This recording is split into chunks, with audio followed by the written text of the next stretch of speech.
ನೀವೇನಾದರೂ ಮನೆಯಿಂದ ಮಾಡುವಂಥ ಡೇಟಾ ಎಂಟ್ರಿ ವರ್ಕ್ನ ಹುಡುಕ್ತಾ ಇದ್ದೀರಾ? ಜಸ್ಟ್ 12th ಪಾಸ್ ಆಗಿದ್ದೀವಿ, ಸ್ವಲ್ಪ ಟೈಪಿಂಗ್ ಬರುತ್ತೆ ಅಂದರೂ ಕೂಡ ಆರಾಮಾಗಿ ಅಪ್ಲೈನ ಮಾಡ್ಬೋದು. ನೀವೇನಾದರೂ ಕಂಪ್ಲೀಟ್ಲಿ ಫ್ರೆಷರ್ಸ್ ಆಗಿದ್ದರೂ ಕೂಡ ಇಲ್ಲಿ ಅಪ್ಲೈನ ಮಾಡ್ಬೋದಾಗಿರುತ್ತೆ. ಸೊ ನಿಮಗೇನಾದರೂ ಡೇಟಾ ಎಂಟ್ರಿ ರೋಲಲ್ಲಿ ಇಂಟ್ರೆಸ್ಟ್ ಇದ್ದರೆ ಸ್ಕಿಪ್ ಮಾಡದೆ ಈ ವಿಡಿಯೋನ ಎಂಡವರೆಗೂ ನೋಡಿ. ಯಾಕಂದರೆ ನಾವಿಲ್ಲಿ ಅವರ ಅಫಿಷಿಯಲ್ ವೆಬ್ಸೈಟ್ಗೆ ಹೋಗಿ ಅಪ್ಲೈನ ಮಾಡೋದ್ರಿಂದ ಕೆಲವೊಂದಷ್ಟು ಸ್ಟೆಪ್ಸ್ಗಳನ್ನ ಕರೆಕ್ಟಾಗಿ ಫಾಲೋನ ಮಾಡಬೇಕಾಗಿರುತ್ತೆ. So hello family, welcome back to my YouTube channel. I hope ಎಲ್ಲರೂ ಚೆನ್ನಾಗಿದ್ದೀರಾ ಅಂತ. ನೀವು ಹೇಗಿದ್ದೀರಾ ಅಂತ ಈಗಲೇ ಹೋಗಿ ನನ್ನ ಕಮೆಂಟ್ ಬಾಕ್ಸಲ್ಲಿ ಒಂದು ಸಣ್ಣ ಕಮೆಂಟ್ನ ಮಾಡೋದನ್ನ ಮರಿಬೇಡಿ. ಇವತ್ತಿನ ವರ್ಕ್ ಫ್ರಮ್ ಹೋಮ್ ತುಂಬಾ ಸಿಂಪಲ್ ಆಗಿದೆ. ಜಸ್ಟ್ ಅವ್ರು ಕೊಡುವಂಥ ಇನ್ಫಾರ್ಮೇಷನ್ಸ್ನ ಡೇಟಾಗಳನ್ನ ಎಂಟ್ರಿ ಮಾಡುವಂಥದ್ದು, ಡೇಟಾಗಳನ್ನ ಮ್ಯಾನೇಜ್ ಮಾಡುವಂಥದ್ದು ನಿಮ್ಮ ಕೆಲಸ ಆಗಿರುತ್ತೆ. ಸೊ ಇದಕ್ಕೆ ನಿಮಗೆ ಒಂದು ಒಳ್ಳೆ ಸ್ಯಾಲ್ರಿನ ಪ್ರೊವೈಡ್ನ ಮಾಡ್ತಾರೆ. ಬೋನಸ್ ಮತ್ತು ಇನ್ಸೆಂಟಿವ್ಸ್ ಕೂಡ ಇರ್ತಾ ಇರುತ್ತೆ. ಹಾಗೆ ನೀವಿಲ್ಲಿ ಜಸ್ಟ್ 12th ಪಾಸ್ ಆಗಿದ್ದೀವಿ, ಎಕ್ಸ್ಟ್ರಾ ಏನೂ ಸ್ಕಿಲ್ಸ್ಗಳಿಲ್ಲ, ಕೋರ್ಸಸ್ನ ಮಾಡಿಲ್ಲ, ಬಟ್ ನಮಗೆ ಕಂಪ್ಯೂಟರ್ ಅಥವಾ ಫೋನ್ನ ಯೂಸ್ ಮಾಡೋಕ್ಕೆ ಬರುತ್ತೆ, ಟೈಪಿಂಗ್ ಮಾಡೋದಕ್ಕೆ ಬರುತ್ತೆ ಅಂದರೆ ಸಾಕಾಗಿರುತ್ತೆ. ಒಂದು ಒಳ್ಳೆ ಟೈಪಿಂಗ್ ಸ್ಪೀಡ್ ಮತ್ತು ಅಕ್ಯುರೇಸಿಯಾಗಿ ಟೈಪ್ ಮಾಡಿದ್ರೆ ಇಲ್ಲಿ ಆರಾಮಾಗಿ ನೀವು ಕೆಲಸನ ಮಾಡ್ಬೋದು. ಹಾಗೆ ನೀವು ಇಲ್ಲಿ ಕಂಪ್ಲೀಟ್ಲಿ ಫ್ರೆಷರ್ಸ್ ಆದರೂ ವರ್ಕ್ನ ಮಾಡ್ಬೋದು. ಎಕ್ಸ್ಪೀರಿಯನ್ಸ್ ಇದೆ ಅಂದರೂ ಕೂಡ ಅಪ್ಲೈನ ಮಾಡ್ಬೋದಾಗಿರುತ್ತೆ. ನಾನು ನಿಮಗೆ ಆಲ್ರೆಡಿ ಹೇಳಿರೋ ಹಾಗೆ ನಿಮ್ಮ ಕೆಲಸ ತುಂಬಾ ಸಿಂಪಲ್. ಜಸ್ಟ್ ಅವ್ರು ಕೊಡುವಂಥ ಇನ್ಫಾರ್ಮೇಷನ್ಸ್ಗಳನ್ನ ಅವರ ಡ್ಯಾಶ್ಬೋರ್ಡ್ಸ್ಗಳಲ್ಲಿ ಅಥವಾ ಅವ್ರು ಹೇಳುವಂಥ ಕಡೆ ಎಂಟ್ರಿ ಮಾಡುವಂಥದ್ದು, ಅಪ್ಡೇಟ್ ಮಾಡುವಂಥದ್ದು, ಮ್ಯಾನೇಜ್ ಮಾಡುವಂಥದ್ದು ನಿಮ್ಮ ಕೆಲಸ ಆಗಿರುತ್ತೆ. ಸೊ ಈ ವಿಡಿಯೋದಲ್ಲಿ ನಾನು ನಿಮಗೆ ಎಲ್ಲಿ ಅಪ್ಲೈ ಮಾಡಬೇಕು ಅನ್ನೋದನ್ನೆಲ್ಲ ಸ್ಟೆಪ್ ಬೈ ಸ್ಟೆಪ್ ಹೇಳಿದ್ದೀನಿ. ಯಾಕಂದರೆ ಇಲ್ಲಿ ನಾವು ಅವರ ಅಫಿಷಿಯಲ್ ವೆಬ್ಸೈಟ್ಗೆ ಹೋಗಿ ಅಪ್ಲೈನ ಮಾಡೋದ್ರಿಂದ ಕೆಲವೊಂದಷ್ಟು ಸ್ಟೆಪ್ಸ್ಗಳನ್ನ ಕರೆಕ್ಟಾಗಿ ಫಾಲೋ ಮಾಡಬೇಕು. ಸೊ ನಾನು ನಿಮಗೆ ಕಂಪ್ಲೀಟಾಗಿ ಗೈಡ್ನ ಮಾಡಿದ್ದೀನಿ. ಸ್ಕಿಪ್ ಮಾಡಿದೆ ಈ ವಿಡಿಯೋನ ಎಂಡವರೆಗೂ ನೋಡಿ. ಅದರಿಂದ ನಿಮಗೆ ಎಲ್ಲಿ ಅಪ್ಲೈ ಮಾಡಬೇಕು, ಹೇಗೆ ಅಪ್ಲೈ ಮಾಡಬೇಕು, ಎಕ್ಸಾಕ್ಟಾಗಿ ನಿಮ್ಮ ರೋಲ್ ಏನು, ಹೇಗೆ ಕೆಲಸ ಮಾಡಬೇಕು ಅಂತ ಗೊತ್ತಾಗುತ್ತೆ. ಹಾಗೆ ಇನ್ನೂ ಯಾರೆಲ್ಲ ನನ್ನ ಚಾನಲ್ಗೆ ಸಬ್ಸ್ಕ್ರೈಬ್ ಆಗಿಲ್ಲ, ಪ್ಲೀಸ್ ಸಬ್ಸ್ಕ್ರೈಬ್ ಆಗಿ. ಅದರಿಂದ ನಾನು ಹಾಕೋಂಥ ಎಲ್ಲ ಹೊಸ ವಿಡಿಯೋ ನೋಟಿಫಿಕೇಷನ್ಸ್ ಮೊದಲು ನಿಮಗೆ ಬಂದು ತಲುಪುತ್ತೆ. ಸೊ ನೀವು ನಿಮ್ಮ ಕ್ರೌನ್ ಬ್ರೌಸರ್ ಅಥವಾ ಗೂಗಲಲ್ಲಿ WISDMLABS ಕೆರಿಯರ್ಸ್ ಅಂತ ನೀವು ಟೈಪ್ನ ಮಾಡಬೇಕಾಗಿರುತ್ತೆ. ನೀವು ಈ ಥರ ಟೈಪ್ ಮಾಡಿದ್ಮೇಲೆ ಮೊದಲನೇ ವೆಬ್ಸೈಟ್ ಯಾವ್ದು ಬರುತ್ತೆ ಅದನ್ನು ನೀವು ಸೆಲೆಕ್ಟ್ನ ಮಾಡ್ಕೊಬೇಕು. ಆ ವೆಬ್ಸೈಟು ಒಂದು ಸಲ ಓಪನ್ ಆದಮೇಲೆ ನಿಮಗೆ ಅವರ ವೆಬ್ಸೈಟಲ್ಲಿರುವಂಥ ಕಂಪ್ಲೀಟ್ ಕಂಪನಿ ಇನ್ಫಾರ್ಮೇಷನ್ಸ್ನ ನಿಮಗೆ ಕೊಡ್ತಾರೆ. ಲೈಕ್ ಸೆಲ್ಫ್ ಮೋಟಿವೇಟೆಡ್ ಆಗಿರ್ಬೋದು, ಅಥವಾ ಇದು fun and friendly work culture ಆಗಿರುತ್ತೆ, ಸ್ಟ್ರಾಂಗ್ ಕೆರಿಯರ್ ಕೋರ್ ಇರುತ್ತೆ, ಗ್ರೋತ್ ಜಾಸ್ತಿ ಇದೆ, ಅದೆಲ್ಲದ್ರ ಬಗ್ಗೆ ಅವರ ವೆಬ್ಸೈಟ್ ಬಗ್ಗೆ ಅಥವಾ ಅವರ ಕಂಪ್ನಿ ಬಗ್ಗೆ ಕಂಪ್ಲೀಟ್ ಇನ್ಫಾರ್ಮೇಷನ್ಸ್ ಇರುತ್ತೆ. ಇದನ್ನು ನೀವು ಚೆಕ್ಔಟ್ ಮಾಡ್ಕೊಬೋದಾಗಿರುತ್ತೆ. ವರ್ಕ್ ಫ್ರಮ್ ಎನಿವೇರ್ ಅನ್ನೋದು ಕೂಡ ಇದೆ. ಹಾಗೆ be a part of events ಕೂಡ ಇದೆ. Enjoy work from home allowance ಅಂತ ಕೂಡ ಕೊಟ್ಟಿದ್ದಾರೆ. ಸೊ ಇದನ್ನೆಲ್ಲನೂ ಕೂಡ ನೀವು ಚೆಕ್ನ ಮಾಡ್ಕೊಬೋದು. ಬಟ್ ಡೈರೆಕ್ಟಾಗಿ ನಾನು ನಿಮಗೆ ಹೇಗೆ ಜಾಬ್ಗೆ ಅಪ್ಲೈ ಮಾಡೋದು ಅನ್ನೋದ್ರ ಬಗ್ಗೆ ತೋರಿಸ್ತೀನಿ. ನೀವು ಇಲ್ಲಿ ಸ್ವಲ್ಪ ಸ್ಕ್ರೋಲ್ ಡೌನ್ ಮಾಡಿದ್ರೆ join our team view opening positions ಅನ್ನೋ ಆಪ್ಷನ್ ಇದೆ.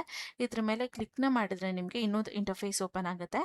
ಇಲ್ಲಿ ಅವರ ಕಂಪ್ನಿಯ ಎಲ್ಲ ಪ್ರೆಸೆಂಟ್ ಓಪನಿಂಗ್ಸ್ನ ಲಿಸ್ಟ್ ಕೊಟ್ಟಿದ್ದಾರೆ. ಸೊ ನಾನಿಲ್ಲಿ ನಿಮಗೆ ಡೇಟಾ ಎಂಟ್ರಿದ್ ಮಾತ್ರ ಹೇಳ್ತಾ ಇದ್ದೀನಿ. ಬಟ್ ಇಲ್ಲಿ ಔಟ್ಬೋರ್ಡಿಂಗ್, ಸೋಷಿಯಲ್ ಮೀಡಿಯಾ ಮಾರ್ಕೆಟಿಂಗ್ ಅದಕ್ಕೂ ಕೂಡ ಇಲ್ಲಿ ಓಪನಿಂಗ್ಸ್ ಇದೆ. ಅದನ್ನು ಕೂಡ ನೀವು ಚೆಕ್ಔಟ್ ಮಾಡ್ಕೊಬೋದು. ಇದು ಕೂಡ ಫ್ರೆಷರ್ಸ್ ಅಪ್ಲೈನ ಮಾಡ್ಬೋದು. ರಿಮೋಟ್ ಜಾಬ್ಗೂ ಕೂಡ ಇದು ಓಪನಿಂಗ್ ಇದೆ. ಅದು ಬಿಟ್ಟು ನಿಮಗೆ ಇನ್ನೊಂದು ಪೋಸ್ಟ್ ಕೂಡ ಇದೆ, ಅದನ್ನು ಕೂಡ ನಾನು ನಿಮಗೆ ತೋರಿಸ್ತೀನಿ. ಇಲ್ಲಿ ನೋಡ್ಬೋದು ಕಸ್ಟಮರ್ ಸರ್ವಿಸ್ ಅಸೋಸಿಯೇಟ್, ಬಟ್ ಇದು ವರ್ಕ್ ಫ್ರಮ್ ಹೋಮ್ ಇಲ್ಲ. ನಾನಿವತ್ತು ನಿಮಗೆ ತೋರಿಸ್ತಾ ಇರೋದು ಡೇಟಾ ಎಂಟ್ರಿದು. ಸೊ ನೀವಿಲ್ಲಿ ನೋಡಿದ್ರೆ ಇದು ಬಂದು data entry 0 to 2 years of experience ಅಂತ ಹೇಳ್ತಾ ಇದ್ದಾರೆ. ಸೊ ನೀವಿಲ್ಲಿ ಕಂಪ್ಲೀಟ್ಲಿ ಫ್ರೆಷರ್ ಆದರೂ ಕೂಡ ಅಪ್ಲೈನ ಮಾಡ್ಬೋದು, ಯಾವುದೇ ರೀತಿಯಾದಂಥ ರಿಸ್ಟ್ರಿಕ್ಷನ್ಸ್ ಇಲ್ಲ. ಹಾಗೆ ಇಲ್ಲಿ ಅವರ ಕಂಪ್ನಿ ಬಗ್ಗೆ ಶಾರ್ಟ್ ಇನ್ಫಾರ್ಮೇಷನ್ನ ಕೊಟ್ಟಿದ್ದಾರೆ, ಅದನ್ನು ಕೂಡ ನೀವು ಚೆಕ್ಔಟ್ ಮಾಡ್ಕೊಬೋದು. ನಾನು ಡೈರೆಕ್ಟಾಗಿ ರೋಲ್ಸ್ ಆ್ಯಂಡ್ ರೆಸ್ಪಾನ್ಸಿಬಿಲಿಟೀಸ್ ಕಡೆ ಬರ್ತೀನಿ. ಇಲ್ಲಿ ನೀವು ನೋಡಿದ್ರೆ ಇಲ್ಲಿ entering customers and accounts datas from source documents with in time limit ಅಂತ ಕೊಟ್ಟಿದ್ದಾರೆ. ಸೊ ಇಲ್ಲಿ ಕಸ್ಟಮರ್ಸ್ ಅಕೌಂಟ್ಸ್ ಡೀಟೇಲ್ಸ್ಗಳನ್ನ ಅಥವಾ ಕಂಪ್ನಿಯವರು ಕೊಡುವಂಥ ಡಾಕ್ಯುಮೆಂಟ್ಸ್ನ ನೀವು ಜಸ್ಟ್ ಟೈಪ್ ಮಾಡುವಂಥದ್ದು, ಎಂಟ್ರಿ ಮಾಡುವಂಥದ್ದು ನಿಮ್ಮ ಕೆಲಸ. ಅದು ಕೂಡ ವಿತಿನ್ ಟೈಮ್ ಅಂತ ಕೊಟ್ಟಿದ್ದಾರೆ. ಸೊ ನಿಮಗೆ ಒಂದು ಫೈಲ್ ಅಥವಾ ಇದನ್ನು ಕೊಟ್ಟು ಟೈಮ್ನ ಕೊಡ್ತಾರೆ. 1 day 2 days ಅಥವಾ 3 days 4 days ಕೊಟ್ಟಿರ್ತಾರೆ. ಆ ಟೈಮ್ ಒಳಗೆ ನೀವು ಅವ್ರಿಗೆ ಟೈಪ್ ಮಾಡಿ ಕೊಡಬೇಕಾಗಿರುತ್ತೆ.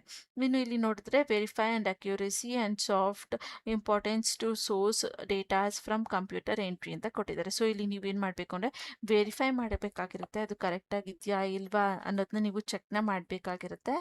ಹಾಗೆ ನೀವಿಲ್ಲಿ sort informations to prepare source data from computer entry ಅಂತ ಕೊಟ್ಟಿದ್ದಾರೆ. ಸೊ ಅವರು ಏನು ಎಂಟ್ರಿನ ಮಾಡಿರ್ತಾರೆ ಅದರಿಂದ ಸಾರ್ಟಿಂಗ್ ಮಾಡುವಂಥದ್ದು ಇರುತ್ತೆ ಅಂತ ಹೇಳ್ತಾ ಇದ್ದಾರೆ. ಸೊ ಅದನ್ನು ಹೇಗೆ ಏನು ಅನ್ನೋದನ್ನ ಕಂಪ್ನಿಯವರು ನಿಮಗೆ ಕಂಪ್ಲೀಟ್ ಇನ್ಫಾರ್ಮೇಷನ್ಸ್ನ ಕೊಡ್ತಾರೆ. ಇನ್ನು reviewing data and definite or errors, correcting any incomplete acknowledgement and checking output ಅಂತ ಕೊಟ್ಟಿದ್ದಾರೆ. ಸೊ ಇಲ್ಲಿ ಏನಾದ್ರು ಎರರ್ಸ್ಗಳಿದೆಯಾ ಟೈಪ್ ಮಾಡಿರೋದ್ರಲ್ಲಿ, ಅಥವಾ ಅವ್ರು ಕೊಟ್ಟಿರೋ ಇನ್ಫಾರ್ಮೇಷನ್ ಎರರ್ ಇದೆಯಾ ಇಲ್ವಾ ಅಂತ ಚೆಕ್ ಮಾಡಬೇಕು. ಏನಾದ್ರು ಇನ್ಕಂಪ್ಲೀಟ್ ಆಗಿರೋಂಥ ವರ್ಡಿಂಗ್ಸ್ ಇದೆ ಅಥವಾ ಡಾಕ್ಯುಮೆಂಟ್ಸ್ ಇದೆ ಅಂದರೆ ಅದನ್ನು ಕಂಪ್ಲೀಟ್ ಮಾಡಬೇಕು. ಚೆಕ್ ಅಪ್ ಟು ಡೇಟ್ ಇದೆಯಾ ಅಂತ ಚೆಕ್ ಮಾಡಬೇಕಾಗಿರೋಂಥದ್ದು ನಿಮ್ಮ ಕೆಲಸ ಆಗಿರುತ್ತೆ. ಇನ್ನು ಕೀಪ್ ಇನ್ಫಾರ್ಮಿಂಗ್ ಅಂತ ಕೂಡ ಕೊಟ್ಟಿದ್ದಾರೆ. ಸೊ ಇಲ್ಲಿ ಅವರ ಇನ್ಫಾರ್ಮೇಷನ್ಸ್ ಕೂಡ ನೀವು ಕೊಡಬೇಕಾಗಿರುತ್ತೆ.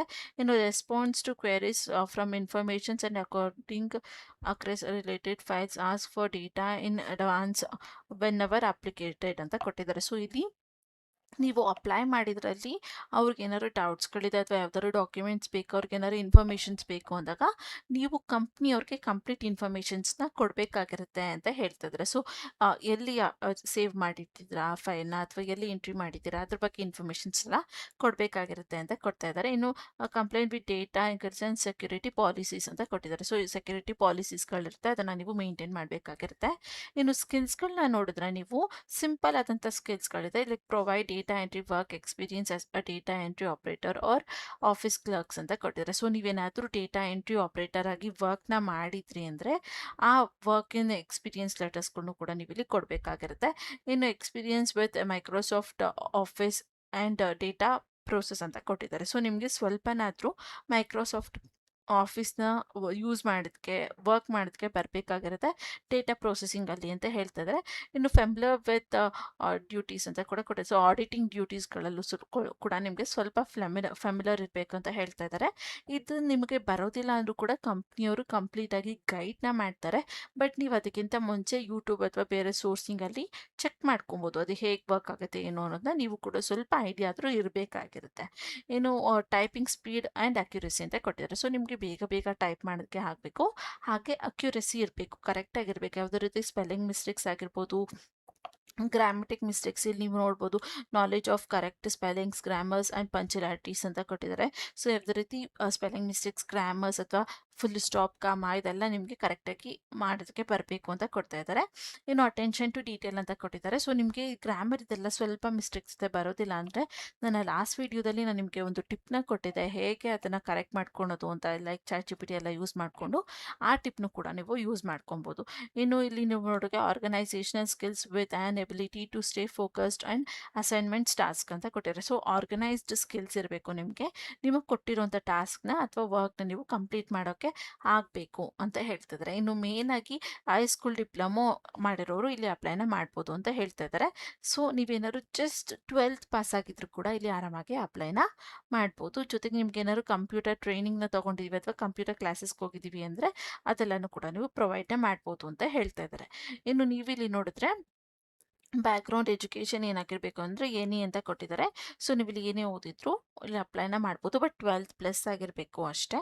ಅದಾದಮೇಲೆ ಮೇಡ್ ಫಾರ್ ಇಂಟರ್ವ್ಯೂಸ್ ಅಲ್ಲಿ ಲೊಕೇಶನ್ ರಿಮೋಟ್ ಇದೆ, ವರ್ಚುವಲ್ ಇಂಟರ್ನಲ್ ಅದು ಕೂಡ ಇದೆ. ಸೊ ಅದೇನಷ್ಟು ಇಂಪಾರ್ಟೆಂಟ್ ಅಲ್ಲ ನಿಮಗೆ.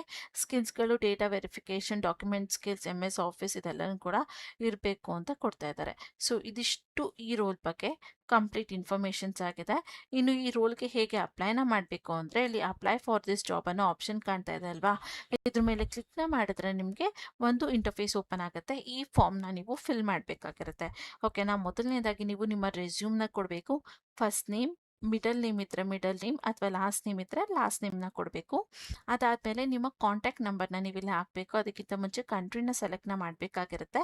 ಇಲ್ಲಿ ನೀವು ಸರ್ಚ್ ಕೂಡ ಮಾಡ್ಬೋದು, ಇಂಡಿಯಾ ಅಂತ ಸರ್ಚ್ನ ಮಾಡಿದರೆ ನಿಮಗೆ ಸಿಗುತ್ತೆ. ಅದನ್ನು ಸೆಲೆಕ್ಟ್ ಮಾಡಿಕೊಂಡು ನಿಮ್ಮ ನಂಬರ್ನ ಹಾಕಬೇಕು. ಅದಾದಮೇಲೆ ನಿಮ್ಮ ಇಮೇಲ್ ID, ಯಾವುದು ಪ್ರೊಫೆಷ್ನಲ್ ಇಮೇಲ್ ID ಇದೆ ಅದನ್ನು ಸೆಲೆಕ್ಟ್ ಮಾಡಿಕೊಂಡು ಇಲ್ಲಿ ಈ ಬ್ಲೂ ಟಿಕ್ ಬಾಕ್ಸ್ನ ಟಿಕ್ನ ಮಾಡಿ ಇಲ್ಲಿರುವಂಥ ಲೆಟರ್ಸ್ ಕ್ಯಾಪ್ಚನ ನೀವು ಫಿಲ್ನ ಮಾಡಬೇಕು. ಓಕೆನಾ. ಸೊ ಈ ಕ್ಯಾಪ್ಚನ ಫಿಲ್ ಮಾಡಾದ್ಮೇಲೆ ಅಪ್ಲೈ ನೌ ಅನ್ನೋ ಆಪ್ಷನ್ ಮೇಲೆ ಕ್ಲಿಕ್ನ ಮಾಡಿದ್ರೆ ನಿಮ್ಮ ಅಪ್ಲಿಕೇಶನ್ ಪ್ರೋಸೆಸ್ ನೆಕ್ಸ್ಟ್ ಸ್ಟೆಪ್ ಬರುತ್ತೆ. ಸೊ ನಾನು ಇಲ್ಲಿ ಎಲ್ಲ ಬಾಕ್ಸಸ್ನು ಫಿಲ್ ಮಾಡಿ ತೋರಿಸ್ಕೊಡ್ತೀನಿ. ಸೊ ನೀವು ಅದು ಅಪ್ಲೈ ಅನ್ನೋದನ್ನ ಕ್ಲಿಕ್ನ ಮಾಡಿದ್ಮೇಲೆ ನಿಮ್ಗೆ ಈ ರೀತಿಯಾದಂಥ ಇಂಟರ್ಫೇಸ್ ಬರುತ್ತೆ. ಸೊ ನೀವು ಇಲ್ಲಿ ನೋಡ್ಬೋದು application successful, thank you for submitting your applications ಅಂತ ಕೂಡ ಕೊಟ್ಟಿದ್ದಾರೆ. ಸೊ ಈ ರೀತಿ ಬಂದಮೇಲೆ ನಿಮ್ಮ ಅಪ್ಲಿಕೇಶನ್ ಸಕ್ಸಸ್ಫುಲ್ ಆಗಿ ಸಬ್ಮಿಟ್ ಆಗಿರುತ್ತೆ.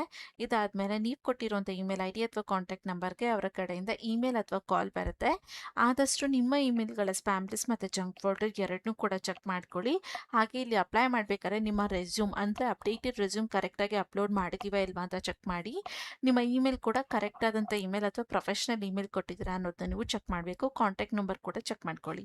ಇದಿಷ್ಟು ಕರೆಕ್ಟಾಗಿ ಕೊಟ್ಟಮೇಲೆ ನಿಮಗೆ ಅವ್ರ ಕಡೆಯಿಂದ ಇಮೇಲ್ ಅಥವಾ ಕಾಲ್ ಬಂದೇ ಬರುತ್ತೆ. ಅದಕ್ಕೆ ನಿಮ್ಮ ಇಮೇಲ್ಗಳ ಸ್ಪ್ಯಾಮ್ ಲಿಸ್ಟ್ ಮತ್ತು ಜಂಕ್ ಫೋಲ್ಡರ್ ಎರಡನ್ನೂ ಕೂಡ ಚೆಕ್ ಮಾಡ್ಕೊಳ್ಳಿ.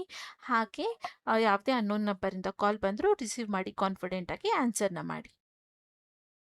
ಸೊ ಇವತ್ತಿನ ವಿಡಿಯೋ ಆಗಿತ್ತು. ಈ ವಿಡಿಯೋ ನಿಮಗೆ ಸ್ವಲ್ಪ ಆದರೂ ಯೂಸ್ಫುಲ್ ಅನಿಸಿದ್ರೆ ಮಿಸ್ ಮಾಡದೆ ಒಂದು ಲೈಕ್ನ ಮಾಡಿ, ಕೆಲಸ ಹುಡುಕ್ತಿರೋ ನಿಮ್ಮ ಫ್ರೆಂಡ್ಸ್ ಮತ್ತು ಫ್ಯಾಮಿಲಿ ಮೆಂಬರ್ಸ್ಗೆ ಶೇರ್ ಮಾಡೋದನ್ನ ಮರಿಬೇಡಿ. ಇನ್ನೂ ಯಾರೆಲ್ಲ ನನ್ನ ಚಾನಲ್ಗೆ ಸಬ್ಸ್ಕ್ರೈಬ್ ಆಗಿಲ್ಲ, ಪ್ಲೀಸ್ ಸಬ್ಸ್ಕ್ರೈಬ್ ಆಗಿ. ಅದರಿಂದ ನಾನು ಹಾಕ್ಕೊಂತ ಎಲ್ಲ ಹೊಸ ವಿಡಿಯೋ ನೋಟಿಫಿಕೇಷನ್ಸ್ ಮೊದಲು ನಿಮಗೆ ಬಂದು ತಲುಪುತ್ತೆ. ಮತ್ತು ನಾಳೆ ಒಂದು ಹೊಸ ಜಾಬ್ ಅಲರ್ಟ್ ಜೊತೆ ನಿಮ್ಮ ಮುಂದೆ ಬರ್ತೀನಿ ಅಂತ ಹೇಳ್ತಾ, thank you for watching. All the best.